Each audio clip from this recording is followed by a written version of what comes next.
Bienvenidos a todos a esta clase. Estamos siguiendo con nuestro estudio sobre la Confesión de Fe Westminster y ahora estamos en capítulo 19 que toca el tema de la ley de Dios. Y quisiera empezar con algunos comentarios pastorales porque siempre digo esto, pero este tema es de suma importancia para nosotros y en especial, puedo decir, en las iglesias a través de los países latinos. Porque a veces tenemos mentalidades exageradas sobre la ley de Dios, entonces hay muchos errores con respecto a las leyes de Dios. Pero antes de hablar de los errores, quisiera empezar diciendo en términos muy generales de lo que vamos a estar hablando en esta clase. Primero que nada vamos a presentar la idea bíblica que la ley es perfecta, espiritual, es buena y es santa y revela la perfección, las perfecciones de Dios y la santidad de Dios. Vamos a empezar ahí. La ley es perfecta, la ley es espiritual, la ley es santa, buena y nos revela los atributos y el carácter perfecto de nuestro Dios. Y siendo así también nos convence de nuestro pecado, porque para nosotros, en primer lugar, la ley de Dios es un espejo. Si estamos mirando y contemplando las perfecciones de Dios, de inmediato entendemos que no somos perfectos, que somos pecadores y que tenemos culpa verdadera ante Dios. Y eso, bíblicamente, según el libro de Gálatas, eso nos hace huir a Cristo para recibir la misericordia, el perdón y la gracia, recibir la salvación. Y ahora, ¿qué hacemos con la ley? La ley nos salva, la ley condena, la ley maldice, la ley me revela mi pecado y mi necesidad de Cristo. Y ahora tengo a Cristo, Cristo vive en mí, pero Pablo enseña de que el Espíritu de Cristo viviendo en mí ya cumple o me hace poder cumplir con los requisitos de las leyes. Entonces, ahora vuelvo a la ley que en el principio para mí era muerte, y ahora la ley no me santifica, pero es la guía, es la imagen o son las ilustraciones que Dios nos ha dado como amarlo, como obedecerlo y como amar al prójimo. Y precisamente por eso, como cristianos, entendemos que la ley no me santifica, pero el Espíritu Santo usa la ley de Dios para guiarme hacia la imagen de Cristo, para enseñarme lo que es amar a Dios y amar al prójimo. Y literalmente dentro de mi corazón, por la gracia de Cristo, empiezo a amar la ley de Dios. Porque la ley de Dios revela la santidad perfecta de Dios. Y nosotros como cristianos deseamos agradar a nuestro Salvador y a nuestro gran Dios. ¿No es cierto? Muy bien, yo les confieso que es un proceso que algunos días no amo la ley.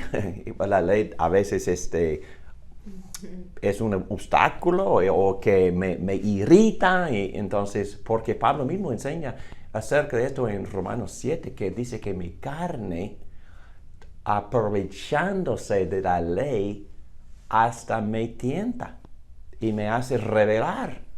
Hay que tener cuidado de eso. Y no es porque no haya nada más en la ley, es que es mi corazón que tiene pecado y que ese pecado también me engaña y usa la ley para tentarme. ¡Wow! Eso es increíble. Por eso hay que decir que somos santificados por la gracia, somos santificados por el Espíritu Santo, pero el Espíritu Santo sí usa la ley perfecta, santa y buena de Dios como la guía hacia la obediencia y el amor para Dios y el amor para el prójimo.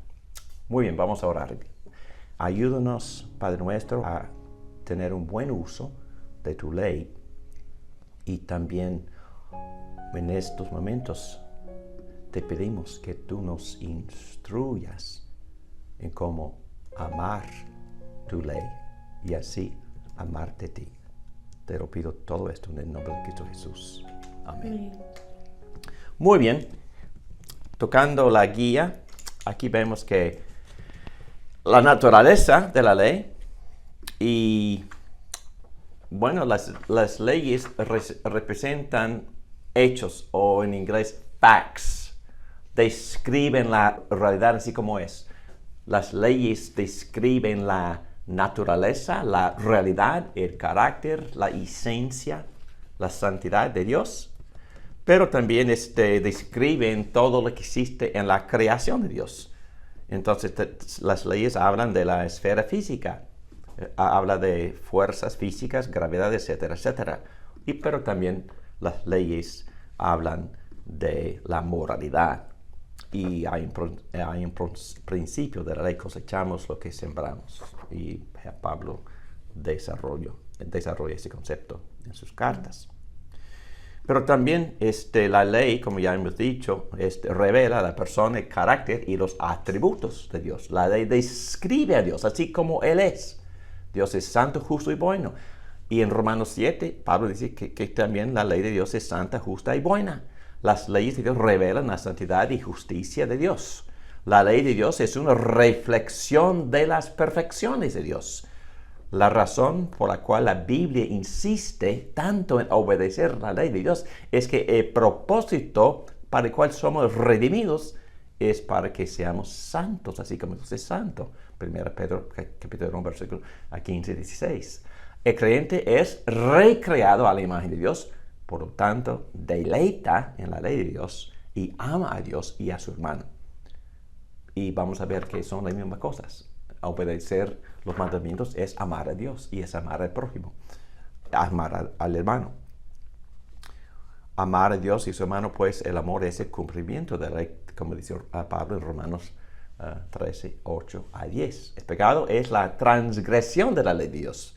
La salvación, por lo tanto, es ser salvado de la transgresión de la ley y de este modo salvados a la conformidad de la ley de Dios.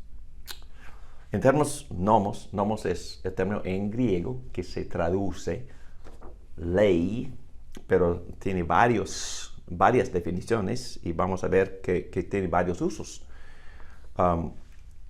Se usa para referirse a los primeros 5 libros de la Biblia, Pentateuco.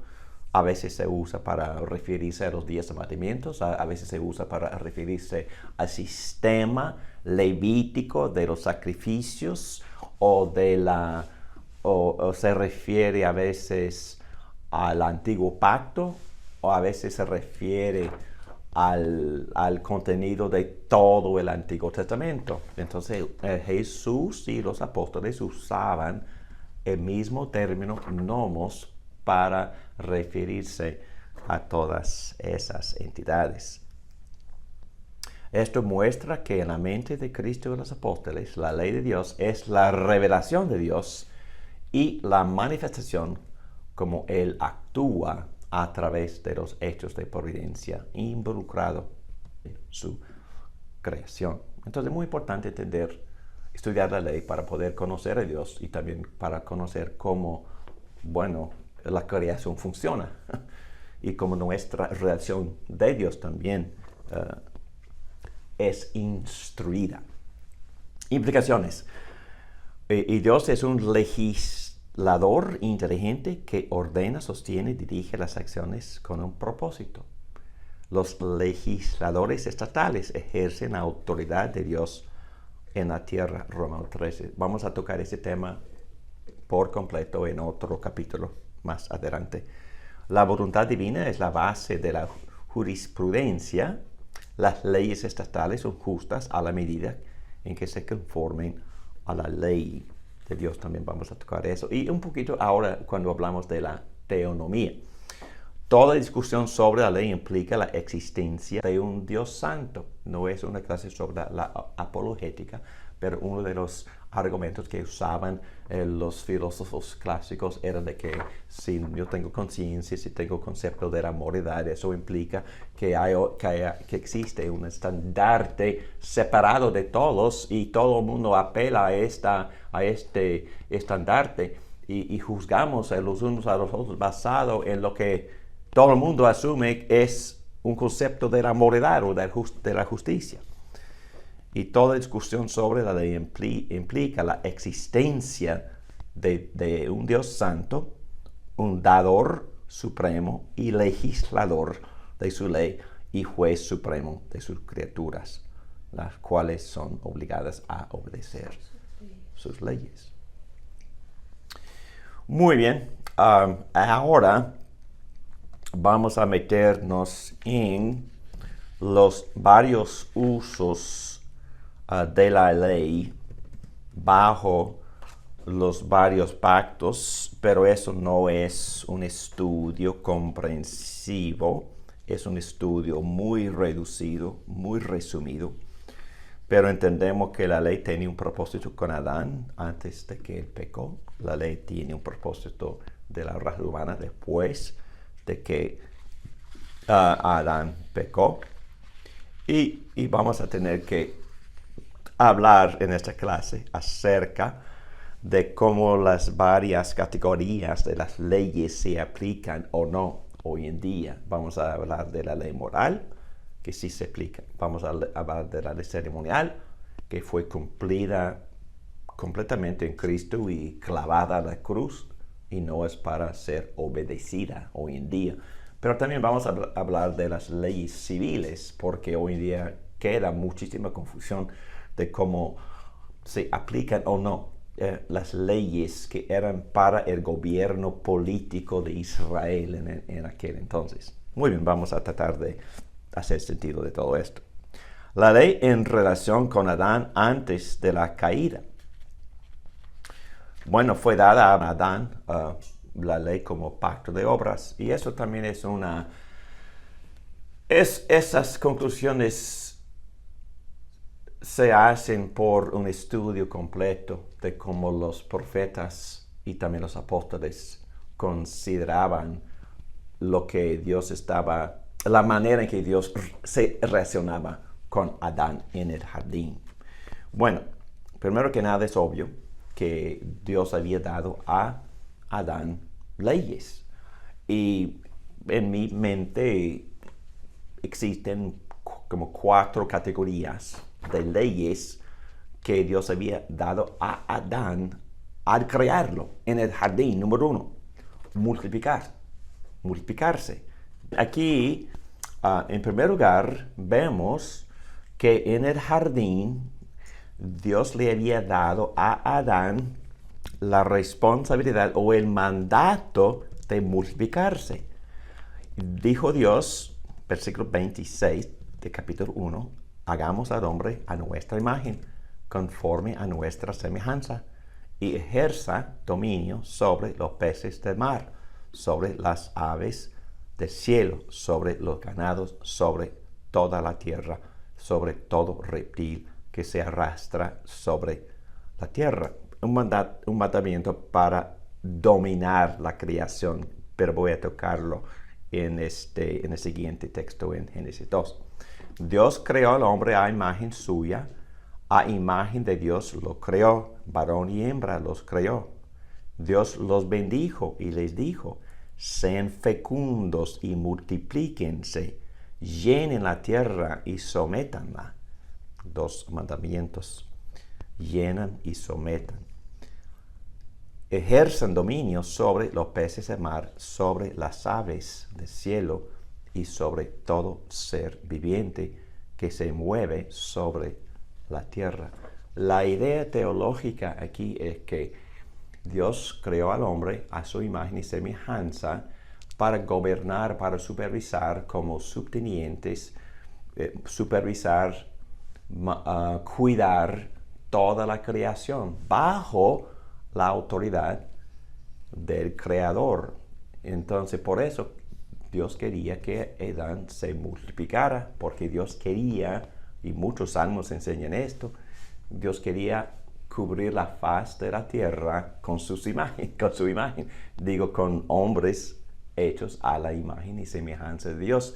Y hemos hablado de este tema en otros cursos, que ahora, porque el hombre cayó y la imagen está manchada, lo que el Evangelio hace, lo que la Gran Comisión hace, es exactamente lo mismo. Multiplicar, ¿qué? Multiplicar imágenes, pero imágenes que están siendo renovadas por el Evangelio, por la gracia. Y Dios todavía quiere que el ser humano gobierne bien a la tierra entera bajo su autoridad, bajo su soberanía.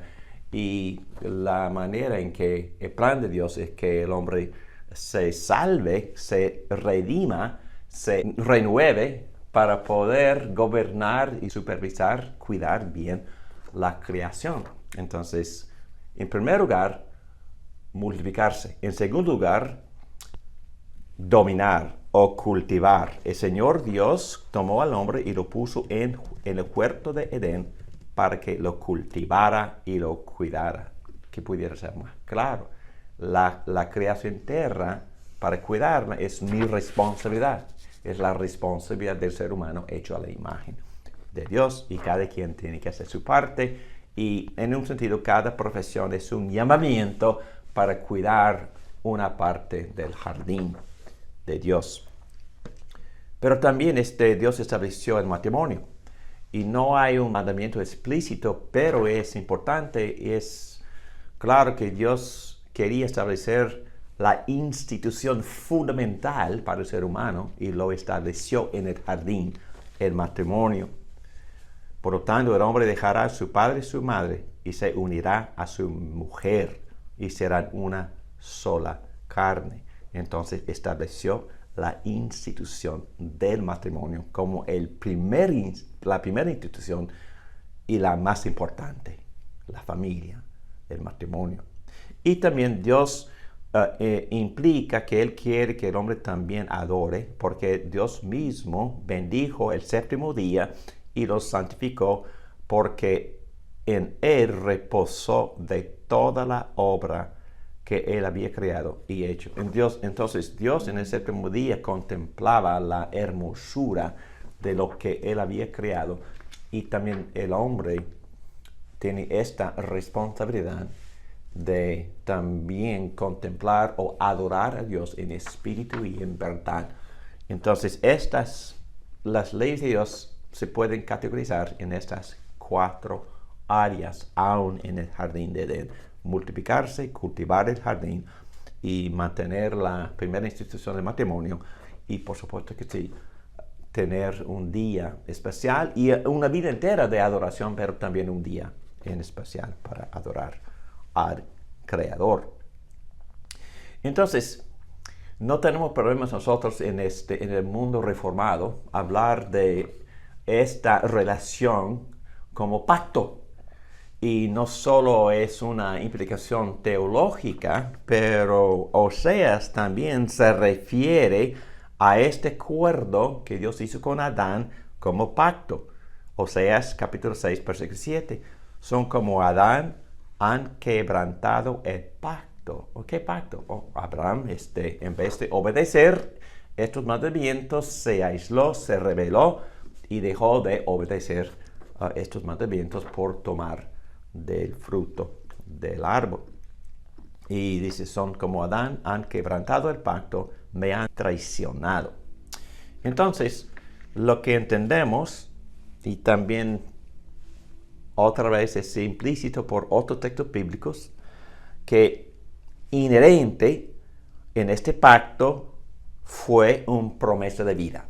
Entonces, lo que Dios estaba prometiendo a Adán fue vida eterna, vida perpetua.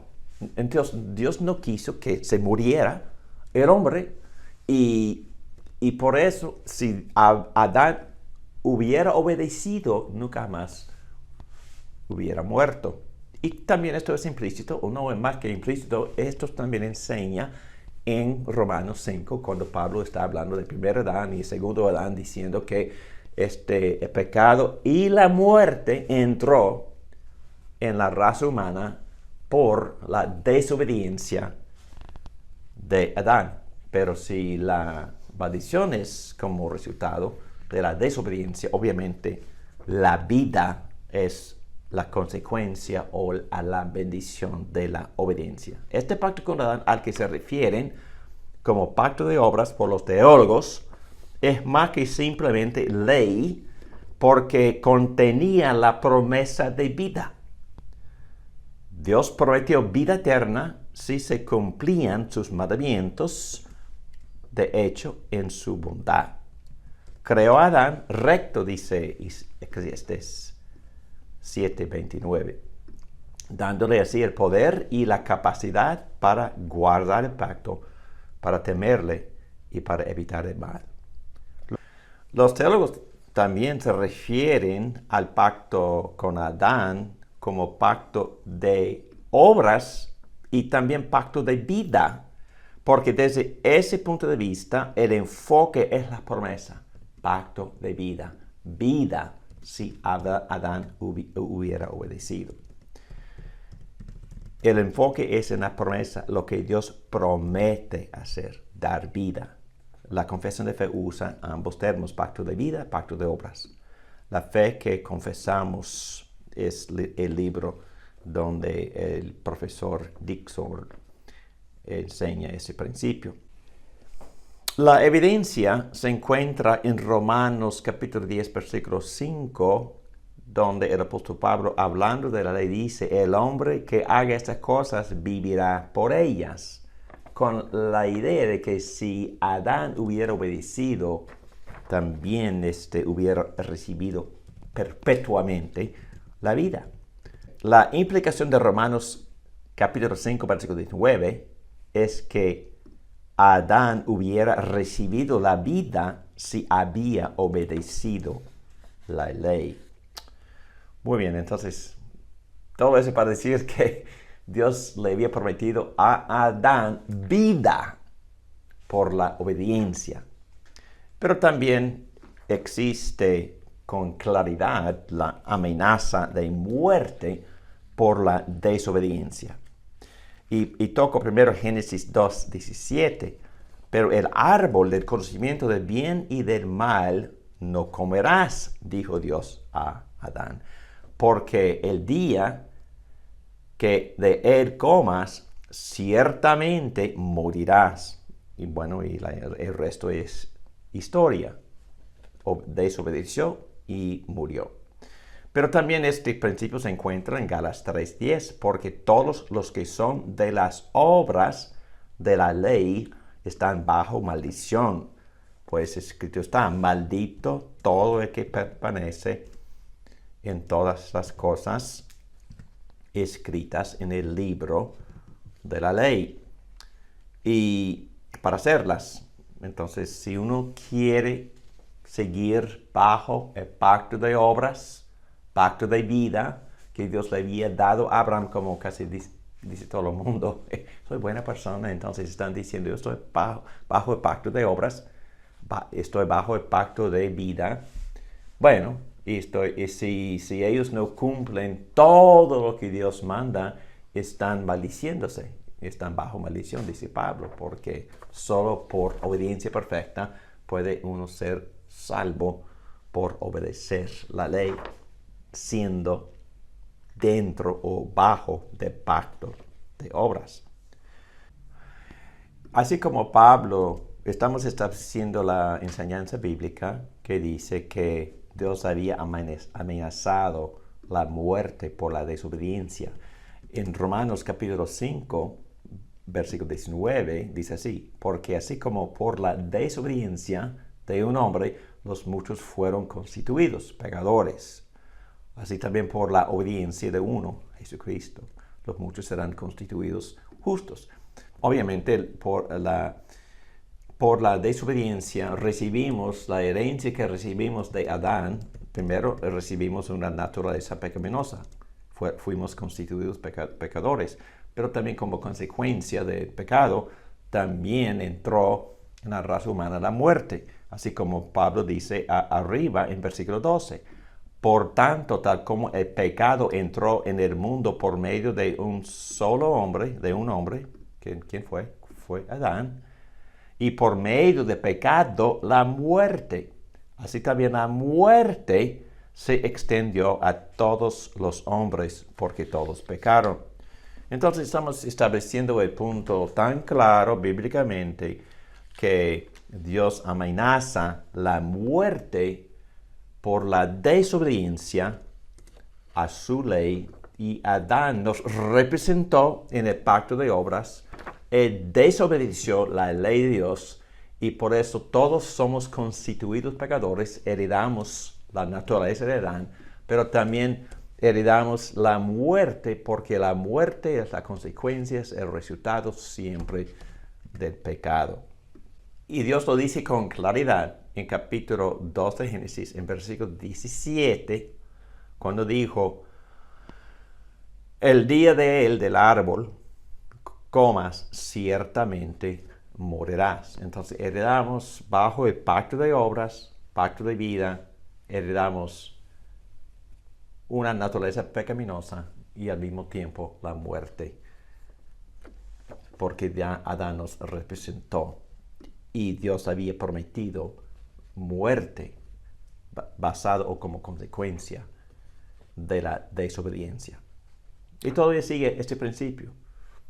Resulta en varias formas de muerte cuando desobedecemos las leyes de Dios. Dios prometió como consecuencia de la obediencia vida si Adán hubiera obedecido, pero también prometió muerte si Adán hubiera desobedecido. Adán desobedeció y murió, y nosotros en él morimos. Muy bien, al establecer esa belleza doctrina, vamos a seguir adelante.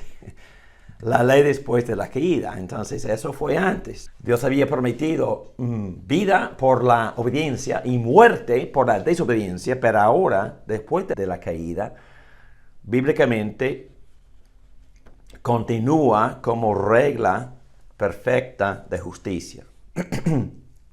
Estamos estableciendo esta verdad en contraste a los antinomianistas que dicen que la ley ya no tiene lugar, no tiene significado, no tiene aplicación ahora, porque estamos bajo la gracia, pero en general no es lo que los apóstoles ni Cristo enseñaron.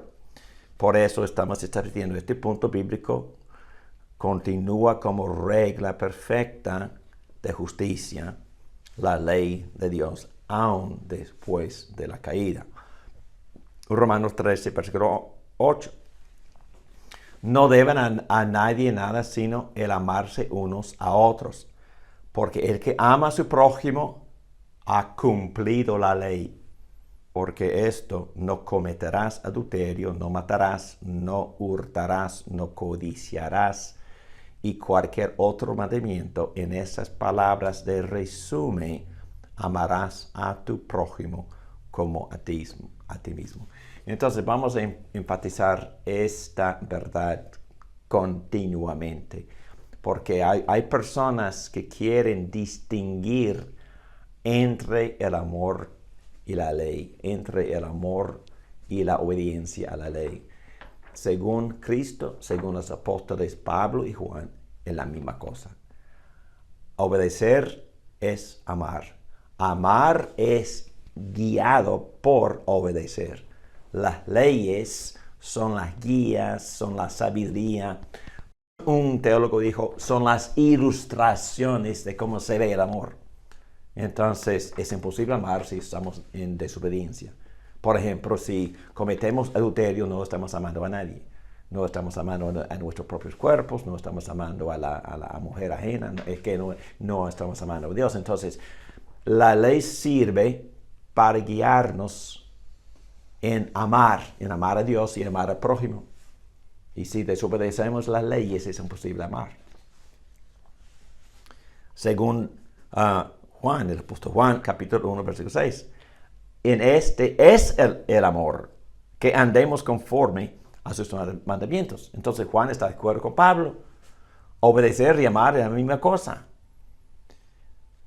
Este es el mandamiento tal como lo han oído desde el principio, para que ustedes anden en él. El hombre sin Cristo todavía está bajo la obligación de obedecer el pacto de obras para poder recibir la vida. Pero hay que entender de inmediato que es imposible que nosotros cumplamos el pacto. Pero Cristo sí cumplió el pacto, cumplió este pacto por los que están unidos a Él. Entonces, Sí, todavía aplica el pacto de obras, pero nosotros por la imposibilidad de obedecer este pacto, Cristo vino como el segundo Adán, como el último Adán, y obedeció este pacto de obras en nuestro lugar. Y si nosotros lo abrazamos y entramos en él por fe, si establecemos una unidad con Cristo, entonces Dios considera que nosotros hemos cumplido con este pacto de obras. Pero el que no se une a Cristo todavía es obligado a cumplir con el pacto de obras y, por supuesto, por no cumplirlo se condena.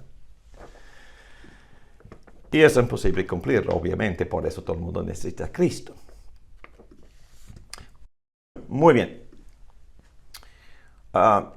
Voy a leer también Romanos 8 con respecto a esto. Y este pasaje también me ha causado muchísima pensamiento y meditación a través de los años. Voy a leer el pasaje 8, Romanos 8, versículo 3. Pues lo que la ley no pudo hacer, ya que era débil por causa de la carne, Dios lo hizo, enviando a su propio Hijo en semejanza de carne, de pecado, llegó a ser hombre, sin pecar, y como ofrenda por el pecado, condenó el pecado en la carne, para que el requisito de la ley se cumpliera en nosotros, que no andamos conforme a la carne, sino conforme al Espíritu. Otra vez, para que el requisito de la ley se cumpliera en nosotros. Dios quiere que la ley se cumpliera en nosotros. Pero mi pregunta siempre ha sido, ¿Pablo se está refiriendo a la justificación o a la santificación? Y he concluido que tiene que ser las dos cosas, porque la única forma en que la ley pudiera ser cumplida perfectamente bien en nosotros es por la imputación de la justicia de Jesucristo. Entonces, si estamos en Cristo, ya estamos cubiertos con la justicia, la rectitud perfecta de Jesucristo. En ese sentido, la ley se cumpliera en nosotros. Pero porque Él sigue diciendo que no andamos conforme a la carne, sino conforme al Espíritu, yo entiendo que eso también enseña de que gradualmente, con los ojos fijados en estas ilustraciones de cómo amar, en la ley que también me revela la santidad de Jesucristo, poco a poco, en mi santificación, no por mis propios esfuerzos ni por la carne, pero por el Espíritu, por andar en el Espíritu, poco a poco, las leyes morales de Dios se están cumpliendo en mí, porque mi vida debe de obedecer con una medida más grande, poco a poco, hacia la gloria de Cristo. Y estamos describiendo cómo la ley moral todavía funciona. No funciona para salvarme ni para santificarme. El Espíritu Santo me santifica. Pero el Espíritu Santo usa la ley como guía, como ilustración, como principio, como imagen, como manifestación. El amor es así, obedecer las leyes de Dios. Bueno, tocamos brevemente los 10 mandamientos. Bueno, la confesión de fe dice que a veces los teólogos dividen los 10 en los primeros 4 que expresan nuestras obligaciones de Dios y los últimos 6 o los 6 restantes describen nuestras obligaciones para con el hombre. Esencialmente, toda ley es una y toda la ley nos instruye en nuestro amor a Dios. Y eso no es mi opinión. Santiago 2:10 dice, porque cualquiera que guarda la ley, pero falla en un punto, se ha hecho culpable de todo. En ese sentido, los 10 mandamientos me enseñan a cómo amar a Dios. Ejemplos. Cuando David el rey pecó, y en Salmo 51, confesando su pecado, él dijo, solo contra ti he pecado. Oh, pensaba que había cometido pecado contra Betsabé. Sí, pero principalmente, en primer lugar, su pecado fue ofensivo a Dios, que había dado esta ley y quería que David y nosotros obedeciéramos esta ley. Esta obediencia manifiesta nuestro amor hacia Dios. Y por desobedecer cualquier ley, en primer lugar, estamos desobedeciendo, estamos faltando amar a Dios. Y otro ejemplo, cuando José, en Génesis capítulo 39, cuando José, el joven, fue tentado por la esposa de Potifar, él le respondió a ella diciendo, ¿cómo puedo hacer esto y pecar contra mi Dios? Entonces, desde el principio en su mente, violar o desobedecer esta ley fue en primer lugar una ofensa a Dios mismo. Y a la mujer también, pero y a sí mismo, porque Pablo enseña de que el pecado sexual también daña nuestro propio cuerpo. Bueno, Jesús también hace esto bien claro. Estamos estableciendo que la ley continúa como regla perfecta de la justicia, como guía en nuestro crecimiento, en nuestra santificación, en la habilidad de poder amar a Dios. Mateo 22, versículo 37, Jesús dice, amarás al Señor tu Dios con todo tu corazón, con toda tu alma y con toda tu mente. Este es el grande y primer mandamiento. Y el segundo es semejante a este, amarás a tu prójimo como a ti mismo. De estos dos mandamientos dependen toda la ley de Dios. Entonces Cristo lo hace clarísimo, que las leyes son para instruirnos en cómo amar. Y amar es, por definición, obedecer los 10 mandamientos.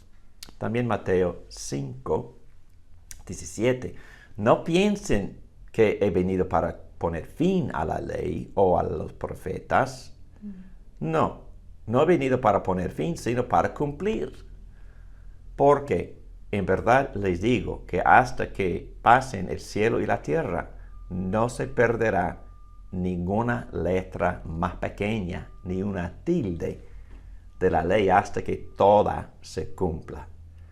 Cualquiera pues que anule uno solo de esos mandamientos, aun de los más pequeños, y así lo enseñe a otros, sería llamado muy pequeño en el reino de los cielos.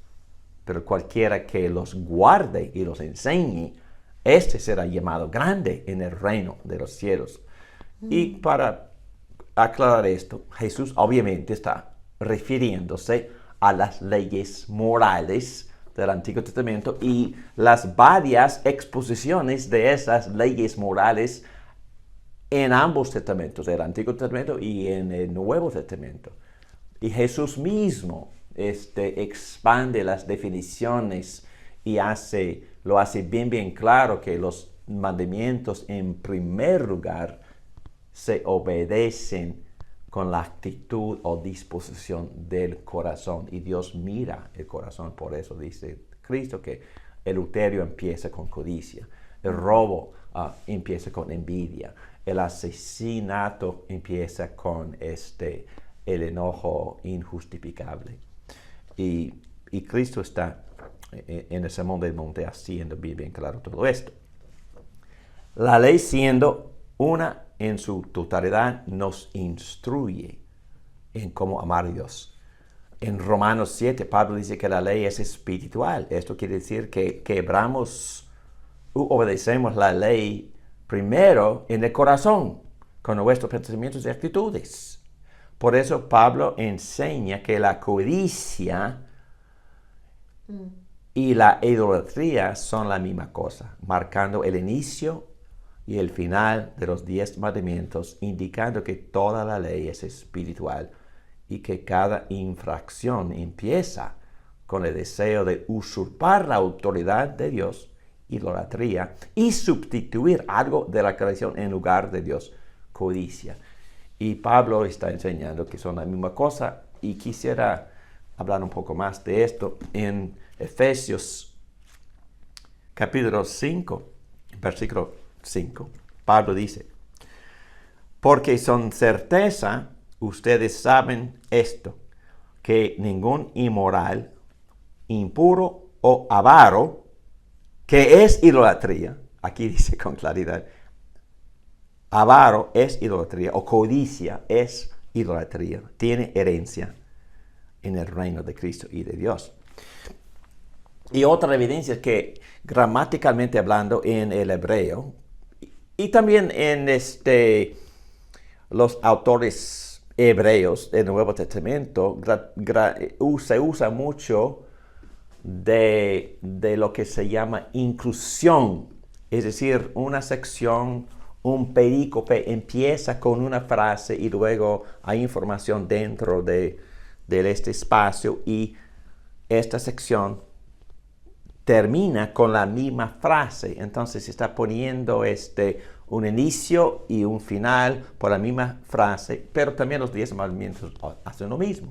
Empieza con la disposición del corazón, idolatría, enfocar, adorar, priorizar cualquier cosa de la creación hasta mi propio deseo, y sustituir esta parte de la creación en lugar de Dios.